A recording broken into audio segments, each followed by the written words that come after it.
Ukraine is warily watching Russia's next military moves after Kremlin forces captured a key eastern town, the first major advance for Russia and Ukraine in months.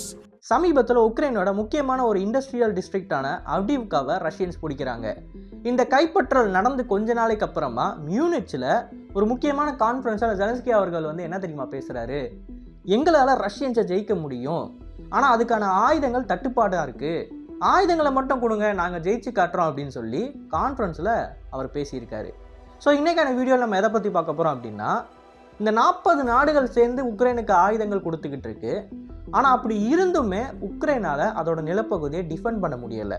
Counter அஃபென்சிவாக விட்டுருங்க, அதால் defend கூட பண்ண முடியாமல் Russians கொஞ்சம் கொஞ்சமாக உக்ரைன நகரங்களை கைப்பற்றிக்கிட்டே வராங்க. அது எப்படி? அண்ட் இந்த மேற்கு நாடுகள் இவ்வளோ முயற்சி பண்ணியும் ரஷ்யன் எக்கனாமியையும் ரஷ்யாவோட வார் மிஷினையும் தடுத்து நிறுத்த முடியாத காரணம் என்ன, ரஷ்யன்ஸ் பண்ணுற வியூகம் என்ன அப்படின்றத ஒரு ஓவர் வியூவாக அந்த வீடியோவில் பார்க்கலாம். நான் உங்கள் ஆகாஷ், தமிழ் பொக்கிஷம் வழங்கும் டிபி டிஃபென்ஸ். முதல்ல ஒரு போரில் 2 விதமான அப்ரோச் இருக்குது. ஒன்று டாக்டிக்கல் அப்ரோச், இன்னொன்று ஸ்ட்ராட்டஜிக் அப்ரோச். டாக்டிக்கல் அப்ரோச்னா என்ன அப்படின்னு பார்த்தீங்கன்னா, நம்மளோட இராணுவ தலைமை ஒரு வியூகத்தை வகுக்கும். நம்மக்கிட்ட எவ்வளோ ஆயுதங்கள் இருக்குது, நம்மக்கிட்ட எவ்வளோ வீரர்கள் இருக்காங்க, நம்மளால் எவ்வளோ நாள் சண்டை போட முடியும் அப்படின்றத தெரிஞ்சுக்கிட்டு அதுக்கேற்ற மாதிரி எதிரியோட பலம் என்ன, பலவீனம் என்ன அப்படின்றத புரிஞ்சுக்கிட்டு சண்டை போட்டு ஜெயிக்கிறதுக்கு ஒரு வியூகத்தை வகுப்பாங்க. இன்னொன்று ஸ்ட்ராட்டஜிக் பாயிண்ட் ஆஃப் வியூ. இதை யார் பண்ணுவா அப்படின்னு பார்த்தீங்கன்னா, அந்த நாட்டை தலைமை தாங்குகிற அரசாங்கம் பண்ணும். அந்த அரசாங்கம் எப்படி யோசிக்கும் அப்படின்னா, நம்மளோட இராணுவம் சண்டை போட்டுக்கிட்டு இருக்கிறப்ப நமக்கு வெளியே இருந்து என்னென்ன மாதிரி த்ரெட்டு வரும், நம்மளோட இராணுவ ஆயுதங்களை பயன்படுத்த ஸ்டாக் பைல் காலி ஆகிட்டு இருக்கும் இல்லையா, அப்போ அந்த ஸ்டாக் பைலை எப்படி அதிகப்படுத்துறது, நம்ம நாட்டோட இதர ரீசோர்ஸ் சோல்ஜர்ஸை தாண்டி நம்மளோட சிவிலியன் பாப்புலேஷன் இருக்குது, நம்மளோட இண்டஸ்ட்ரியல் கெப்பாசிட்டி இருக்குது, நம்மளோட ரா மெட்டீரியல்ஸ் இருக்குது, இது எல்லாத்தையும் பயன்படுத்தி எப்படி போரை நிற்க விடாமல் நம்மளோட விக்டரியை நோக்கி கொண்டு போகிறதுன்றத அரசியல் தலைமை, அதாவது அந்த நாட்டை ஆளக்கூடிய ஒரு தனிநபரோ இல்லை ஒரு பொலிட்டிக்கல் பார்ட்டியோ முடிவு பண்ணும். இது ஸ்ட்ராட்டஜிக் அப்ரோச். இப்போ இந்த ரெண்டுமே கரெக்டாக இருக்கணும். கரெக்டாக இருந்தால் மட்டும்தான் நம்மளால் ஒரு போரில் ஜெயிக்க முடியும். உதாரணத்துக்கு சொல்கிறேன், 1971 ஷாம் மானிக்ஷா அவர்கள் டாக்டிக்கல் அப்ரோச் எடுத்தார். நம்மளோட இராணுவத்தை தலைமை தாங்கி நம்மக்கிட்ட எவ்வளோ ஆயுதங்கள் இருக்குது, எவ்வளோ வீரர்கள் இருக்காங்க, எப்போ சண்டை போட்டால் நம்மளால் இந்த போரில் ஜெயிக்க முடியும்னு சொல்லி எல்லாத்தையுமே பிளான் பண்ணி கொண்டு போய்கிட்டு இருந்தார். இன்னொரு பக்கம் பொலிட்டிக்கலாக நமக்கு என்னென்ன மாதிரி பிரச்சனைகள் வரும், எந்தெந்த நாட்டோட இராணுவம் பாகிஸ்தானுக்கு உதவி செய்யும், யார் யார் நம்மளை எதிர்த்து சண்டை போட வருவான்றதை தெரிஞ்சுக்கிட்டு அதை கவுண்டர் பண்ணுறதுக்கு சோவியத் யூனியனோட ஒரு டீலை போட்டு சோவியத் நேவியை கொண்டு வந்ததெல்லாம் political approach, strategic approach. So இது ரெண்டுமே ஒழுங்காக வேலை செஞ்சால் மட்டும்தான் நம்மளால் ஒரு போரில் ஜெயிக்க முடியும். அது உக்ரைனுக்கு சாதகமாக இல்லை. ஏன் அப்படின்னு கேட்டிங்கன்னா, from a tactical point of view, அதாவது அவங்களோட ரீசோர்ஸு, அவங்களோட சோல்ஜர்ஸோட நம்பர்ஸை மட்டுமே நீங்கள் கருத்தில் கொண்டு பார்த்தீங்க அப்படின்னா, இந்த ரஷ்யா யுக்ரைன் போரில் உக்ரைனியன்ஸ் ரொம்ப நல்லா பர்ஃபார்ம் பண்ணிக்கிட்டு இருக்காங்க. நியூமரிக்கலி சுப்பீரியரான ரஷ்யன்ஸை இவ்வளவு தூரம் தாக்கு பிடிச்சது பெரிய விஷயம், அது சாதாரணமானதே இல்லை. அதுக்கான முக்கியமான காரணமாக எல்லாரும் சொல்கிறது என்ன அப்படின்னு பார்த்தீங்கன்னா, நேட்டோ கமாண்டர்ஸோட உதவி அப்படின்றாங்க. உதாரணத்துக்கு இந்த கிரீமியாவில் இருக்கக்கூடிய ரஷ்யாவோட வார்ஷிப்லாம் இருக்குது பார்த்தீங்களா, அது எல்லாத்தையும் ட்ராக் பண்ணுறதுக்கு அமெரிக்காவோட P-8 பொசைடான், அமெரிக்காவோட சேட்டலைட்ஸ் உக்ரைனியன்ஸுக்கு இன்டெலிஜென்ஸ் கொடுத்துருக்கு. அது மட்டும் இல்லை, ஸ்டார்லிங்க் ஒரு அமெரிக்க நிறுவனம், இந்த அமெரிக்க நிறுவனம் அவங்களுக்கு இன்டர்நெட்டை கொடுத்து அது மூலமாக ட்ரோன்ஸ் ஆப்ரேட் பண்ணாங்க. இப்படி இந்த மேலை நாடுகளோட ஹைடெக் வெப்பனரியும் அவங்களோட இன்டெலிஜென்ஸும் அண்ட் நேட்டோ கமாண்டர்ஸோட டாக்டிக்ஸ்னு சொல்லி 40 நாடுகள் சேர்ந்து ஒன்றா உக்ரைனுக்கு டாக்டிக்கல் பாயிண்ட் ஆஃப் வியூவில் இருந்து இன்ஃபர்மேஷனை ஃபீட் பண்ணியிருக்காங்க. அப்போது 40 நாடுகளோட தலை சிறந்த கமாண்டர்ஸை வச்சுருக்க உக்ரைன் ஆப்வியஸாக நல்லா தானே பெர்ஃபார்ம் பண்ணும். அதே விஷயந்தான் நடந்துச்சு. ரஷ்யாவோட மேசிவான டேங்க் ஆர்மரி, அவ்வளோ தூரம் அவங்க டேங்க்ஸை கொண்டு வந்தாலும் உக்ரைனியன்ஸ் இப்போ வரைக்கும் சமாளிச்சுக்கிட்டு இருக்காங்க, டோட்டலாக அவங்க கண்ட்ரி வீழாமல். பட் உக்ரைனியன்ஸ் இன்னொரு முக்கியமான இடத்துல லேக் ஆகுறாங்க. அதுதான் strategic point of view, strategic approach. Strategic அப்ரோச்னால் என்ன அப்படின்னு பார்த்தீங்கன்னா, இப்போ இராணுவ வீரர்கள் சண்டை போட்டுக்கிட்டு இருக்காங்க, அவங்களுக்கு டாக்டிக்ஸில் எந்த பிரச்சனையும் கிடையாது. ஆனால் இராணுவ வீரர்கள் அவங்களோட கெப்பாசிட்டியை தாண்டி சண்டை போட்டுக்கிட்டே இருக்கணும் அப்படின்னா அவங்களுக்கு தேவையான ஆயுதங்கள் உள்ளே வந்தாகணும், அவங்களுக்கு தேவையான இராணுவ வீரர்கள் வந்தாகணும், அண்ட் அவங்களுக்கு பொலிட்டிக்கல் சப்போர்ட்டும் வேணும். இது எல்லாத்தையும் பார்த்துக்கிறது யார் அப்படின்னு பார்த்தீங்கன்னா, அந்த நாட்டோட தலைமை. ஆனால் அந்த பொலிட்டிக்கல் பார்ட்டியால் ரஷ்யா அளவுக்கான ஒரு ஸ்ட்ராட்டஜிக் பவரை காட்ட முடியலை. இப்போ ரஷ்யன்ஸுக்கு ஆயுதங்கள் கொடுக்கறதுக்கு நார்த் கொரியா தயாராக இருக்குது, ஈரான் தயாராக இருக்குது, சீனா தயாராக இருக்குது. ஆனால் அவங்க நேரடியாக கொடுக்க மாட்டாங்க அமெரிக்காவோட சாங்ஷன்ஸின் காரணமாக. இப்போ இந்த 2 நாடுகள் தான் ரஷ்யாவுக்கு ஆயுதங்கள் தரும். ஆனால் உக்ரைனுக்கு அப்படியா? 40 நாடுகளுக்கு மேலே அவங்களுக்கு ஆயுதங்களை உள்ளே கொண்டு போய்கிட்டே இருக்காங்க. ஆனால் உக்ரைனுக்குள்ளே போகிற ஆயுதங்கள் மாதிரியே ரஷ்யன்ஸால் அவங்களால உள்நாட்டிலே தயாரிக்க முடியும். இந்த 40 நாடுகள் சேர்ந்து தயாரிக்கிற ஆயுதங்களை ரஷ்யன்ஸ் ஒரே ஆள் உட்காந்து அவங்க நாட்டுக்குள்ளே தயாரிப்பாங்க. அவ்வளோ தூரம் பெரிய இண்டஸ்ட்ரியல் கெப்பாசிட்டி இருக்குது. இப்போ ஸ்ட்ராட்டஜிக் பாயிண்ட் ஆஃப் வியூ அப்படின்னு எடுத்துக்கிட்டிங்கன்னா உக்ரைனால் கண்டிப்பான முறையில் அதோட இராணுவ வீரர்களுக்கு ஆயுதங்களையோ டேங்குகளையோ இல்லை அவங்களோட பாப்புலேஷனையோ ஃபீட் பண்ண முடியாது. ஸோ எந்த இடத்துல ரஷ்யன்ஸை மேட்ச் பண்ண முடியாது. இது மேற்கு நாடுகளுக்கு தெரியும். தெரிஞ்சதுனால தான் ஆரம்பத்தில் என்ன பண்ணாங்க, ரஷ்யன்ஸ் மேலே சாங்ஷன்ஸ் போட்டாங்க. சாங்ஷன்ஸை போட்டு ஸ்ட்ராட்டஜிக் பாயிண்ட் ஆஃப் வியூவில் ரஷ்யாவோட எக்கனாமியையும் ரஷ்யாவோட பாப்புலேஷனையும் ரஷ்யாவோட இண்டஸ்ட்ரியல் கெப்பாசிட்டியையும் வாருக்கு மோபிலைஸ் பண்ண விடாமல் பார்த்துக்கிட்டாங்க.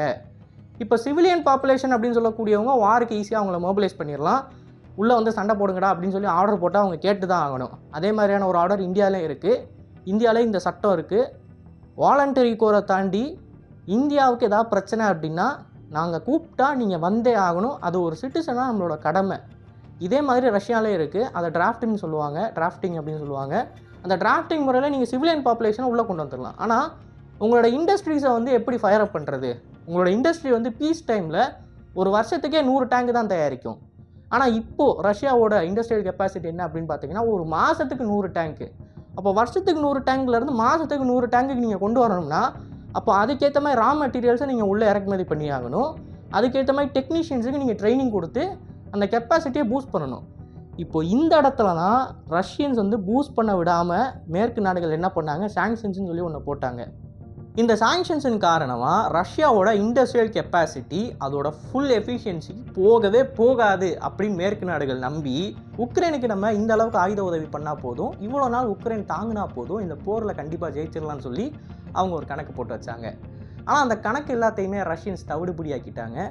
காரணம், இந்த மேற்கு நாடுகள் சாங்ஷன்ஸ் போட்ட தொழில்நுட்பம்லாம் இருக்குது பார்த்தீங்களா, இந்த தொழில்நுட்பங்களை ரஷ்யன்ஸ் சாங்ஷன்ஸில் இருக்கிற லூப்போல வச்சு பால்டிக் ஸ்டேட்ஸ் மூலமாகவும் சீனா மூலமாகவும் ஈரான் மூலமாகவும் துருக்கி மூலமாகவும் நார்த் கொரியா மூலமாகவும் நேரடியாக உள்ள ஆயுதங்களை இறக்குமதி பண்ணுறது ப்ளஸ் டியூவல் பர்பஸ் மைக்ரோ சிப்ஸை உள்ளே கொண்டு வரதுன்னு சொல்லி எல்லா வேலைகளையும் பண்ணி அவங்களோட இண்டஸ்ட்ரியல் கெப்பாசிட்டியை சாதாரணமாக சாங்ஷன்ஸ் இல்லைனா எப்படி ரன் ஆகுமோ அந்த அளவுக்கு கொண்டு வந்துட்டாங்க.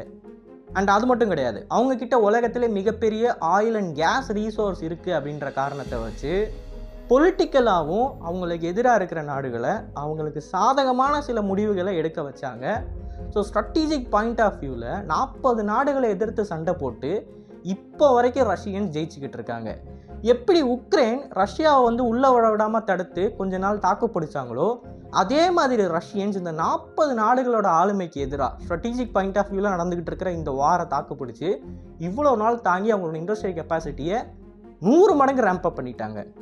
இப்போ சாங்ஷன்ஸை காரணமாக வச்சு அமெரிக்கன்ஸ் என்ன கதை விட்டாங்க, ரஷ்யாவால் பீரங்கிகளையும் தயாரிக்க முடியாது, ஏவுகணையும் தயாரிக்க முடியாது, ஆர்ட்லரியும் தயாரிக்க முடியாது.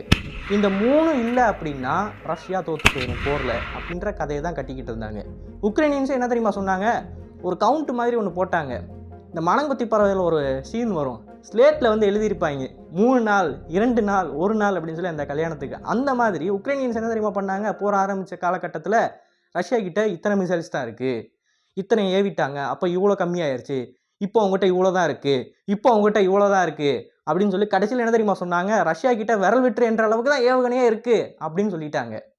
ஆனால் விரல் விட்டு என்ன அளவுக்கு ஏவுகணை இருக்குது, அவங்க அந்த கதையை உருட்டினதுக்கு அப்புறமா இப்போ வரைக்கும் ரஷ்யன்ஸ் 100கணக்கான ஏவுகணை தாக்குதலை தொடர்ந்து பண்ணிக்கிட்டு இருக்காங்க.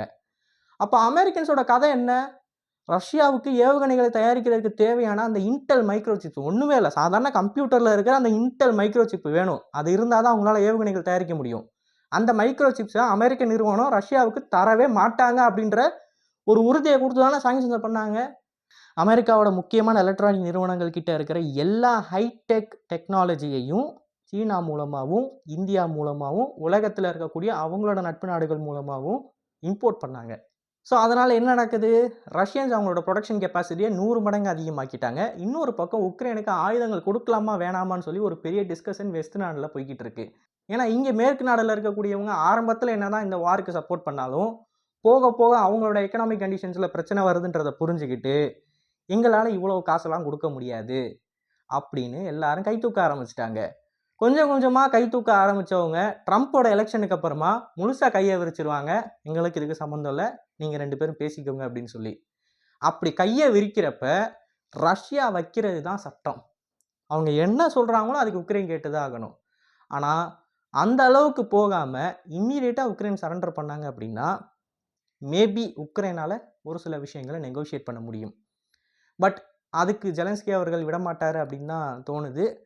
அண்ட் கடைசியாக ஒரு ஃபேக்ட்டு, ரஷ்யா 2023 மட்டும் 1500 பீரங்கிகள் தயாரிச்சிருக்காங்க, 1400 ஆர்ட்டிலரிஸ் தயாரிச்சிருக்காங்க, 2200 ஆர்மர் ஃபைட்டிங் வெஹிக்கிள்ஸ் தயாரிச்சிருக்காங்க, கடைசியாக 22,000 ட்ரோன் தயாரிச்சிருக்காங்க. இந்த எல்லாத்துக்குமே அவங்களுக்கு மைக்ரோ சிப்ஸ் வேணும். அதாவது இந்த மேற்கு நாடுகள் சாங்ஷன்ஸ் போட்டிருந்தாங்க தெரியுமா, அந்த பொருட்கள் வேணும். அந்த பொருட்களை தங்குத்தடையின்றி போன வருஷம் ஃபுல்லாக இறக்குமதி பண்ணியிருக்காங்க. ஸோ இதிலிருந்தே தெளிவாக தெரியுது மேற்கு நாடுகளோட சாங்ஷன்ஸ் வேலை செய்யலை அப்படின்னு. அண்ட் ரஷ்யன் எக்கனாமியும் ஃபாஸ்ட்டாக தான் க்ரூ ஆகிக்கிட்டு இருக்கு. டாலருக்கு ஆப் அடிச்சிட்டாங்க. ஸோ இப்படி எல்லா பக்கமும் மேற்கு நாடுகளுக்கு ஆப்பாக தான் விழுந்துக்கிட்டு இருக்கு. இது ஒரு வேக்கப் கால். இந்த வேக்கப் காலில் யூரோப் எந்திரிக்குமா, யூஎஸ் எந்திரிக்குமான்றதை பொறுத்து வந்து பார்ப்போம். ஸோ இந்த வீடியோ பற்றின கருத்துக்களை மறக்காம கமெண்ட்ஸில் பதிவிடுங்க. அண்ட் இது போல தகவலை தெரிந்து கொள்ள டிபி நியூஸ் பேஜை ஃபாலோ பண்ணிக்கோங்க. நல்லதை பாருங்க, நல்ல சமுதாயத்தை உருவாக்கும். நன்றி.